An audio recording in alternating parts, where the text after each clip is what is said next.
युद्ध के साए में इंसानियत की पुकार, सीमा पर सन्नाटा, दिलों में तूफान, हर मलबे के पीछे छिपी एक अधूरी कहानी। आखिर कब तक चलेगा ये संघर्ष?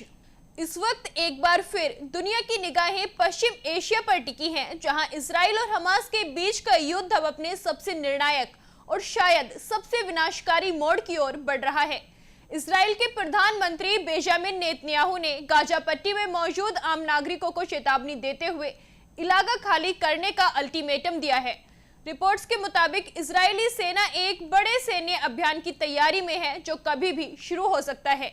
इस बीच अंतर्राष्ट्रीय समुदाय में बेचैनी बढ़ रही है। अमेरिका, मिस्र और संयुक्त राष्ट्र सभी ने इस युद्ध को रोकने की अपील की है, लेकिन नेतन्याहू साफ कह चुके हैं कि अब पीछे हटने का सवाल ही नहीं है। अब सवाल है, क्या गाजा पर कब्जा अब इजराइल की योजना का हिस्सा बन चुका है? क्या ये युद्ध अपने अंत की ओर है?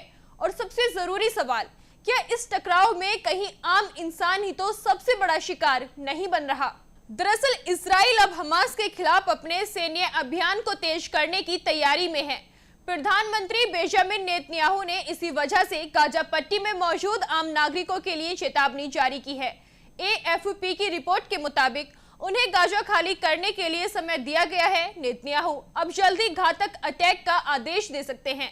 अमेरिकी राष्ट्रपति डोनाल्ड ट्रंप समेत विश्व के कई नेताओं ने फिलिस्तीनियों को लेकर चिंता जाहिर की थी। युद्ध को लेकर इजराइल की निंदा भी हुई। इस बीच नेतन्याहू ने फिलिस्तीनियों को युद्ध क्षेत्र से निकलने के लिए कहा है। दूसरी ओर इजिप्ट ने भी 60 दिन के लिए सीज फायर की अपील की थी। वहीं इजराइल को लेकर चर्चा थी कि वो गाजा पर पूरी तरह से कब्जा कर लेगा, लेकिन इसको लेकर नेतन्याहू ने कुछ और ही बयान दिया था। उन्होंने कहा था कि इजराइल ऐसा नहीं करेगा, लेकिन अब उनके इरादे बदलते हुए नजर आ रहे हैं। नेतन्याहू ने यह भी कहा था कि अगर इजराइल ने कब्जा किया तो वो खुद शासन नहीं करेगा। नेतन्याहू ने कहा है कि गाजा में हमास के खिलाफ चल रहा युद्ध अब अपने अंत के करीब है। उन्होंने एक बयान यरूशलेम में एक कार्यक्रम में दिया था।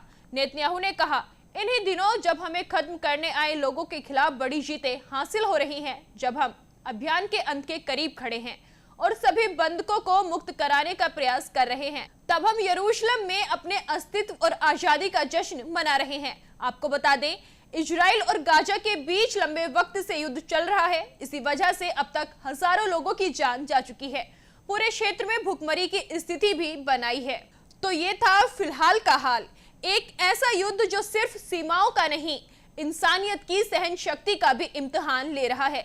गाजा में घर तबाह हो रहे हैं, बच्चों की चीखें गूंज रही हैं और परिवार पलायन को मजबूर हैं।